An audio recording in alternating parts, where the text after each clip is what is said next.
नमस्कार बंधुरा प्रमिलास किचेने आपनादेरके स्वागत। आजकेर रेसिपि कालाकांद बा मिल्क केक। एखाने सबार प्रथमे आमी 2 चामच चीनी नियेछि, तार मध्य 1 फोঁটা जल दिए এই চিনিটাকে আমি লাল করার জন্য পুড়িয়ে নেব। তো এটাকে ভালো করে নাড়াচাড়া করতে করতে যখন এরকম ফেনা ফেনা হয়ে আসবে, তারপরে দেখুন এই পর্যায়ে এসেছে, এরপরে চিনিটা লাল হয়ে যাবে। এবার যখন খুব ভালো করে এটা গলে যাবে, এখানে আমি 1 গ্লাস দুধ নিয়েছি, দুধটা এর মধ্যে ঢেলে দেব পুরোটা, এবং খুব ভালো করে নাড়াচাড়া করে কড়াইয়ের গায়ে যে সমস্ত চিনিগুলো লেগে পুড়ে গেছে সেগুলো খুব ভালো করে ছাড়িয়ে আমি দুধটাকে ফুটতে দিয়ে দেব।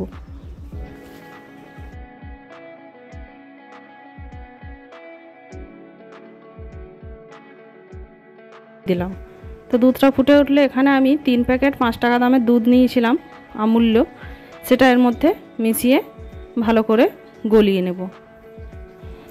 এখানে আমি 3টা প্যাকেট দুধ ইউজ করেছি 5 টাকার। তো দেখুন এটাকে খুব ভালো করে নাড়াচাড়া করে এটার সঙ্গে 3টে দুধ প্যাকেটেই আমি খুব ভালো করে মিশিয়ে নেব।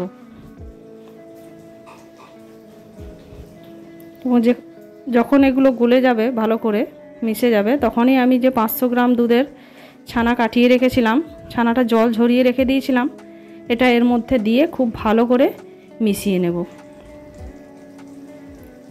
দেখুন আমি অনবরত খুন্তি চালিয়ে এটাকে খুব ভালো করে নাড়াচাড়া করে নিচ্ছি, যাতে একটাও মোটা ছানার দানা না থাকে।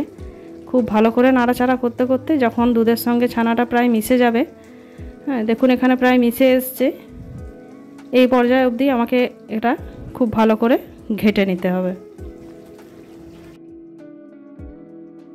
এখানে মোটামুটি মাখা মাখা হওয়া পর্যন্ত এটাকে খুব ভালো করে আমাকে অনবরত খুন্তি দিয়ে নাড়াচাড়া করে নিতে হবে। দেখুন এখানে আমি সমানে খুন্তি চালিয়ে দুধটাকে ঘেটে নিচ্ছি। এরপরে আমি এখানে 2 চামচ ময়দা অ্যাড করব। ময়দাটা দেওয়ার সাথে সাথেই খুব ভালো করে এটাকে নাড়াচাড়া করে দুধের সাথে মিশিয়ে নিতে হবে।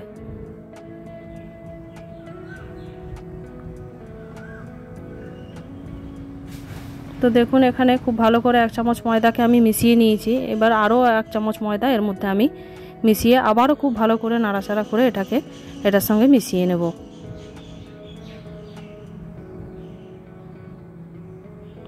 দেখুন এটা নাড়াচাড়া করতে করতে বেশ একটু শুকনো শুকনো ভাব এসছে। এখানে আমি 4 চামচ চিনিকে গলিয়ে রস বানিয়ে রেখেছিলাম, তো এটা এর মধ্যে দিয়ে দেবো। আপনারা চাইলে চিনিও দিতে পারেন ডাইরেক্ট, আমি এটা একটু রস বানিয়ে তবেই দিয়েছি। তো দেখুন এখানে খুব ভালো করে নাড়াচাড়া করে আমি এটাকে আবারও মেরে নিচ্ছি।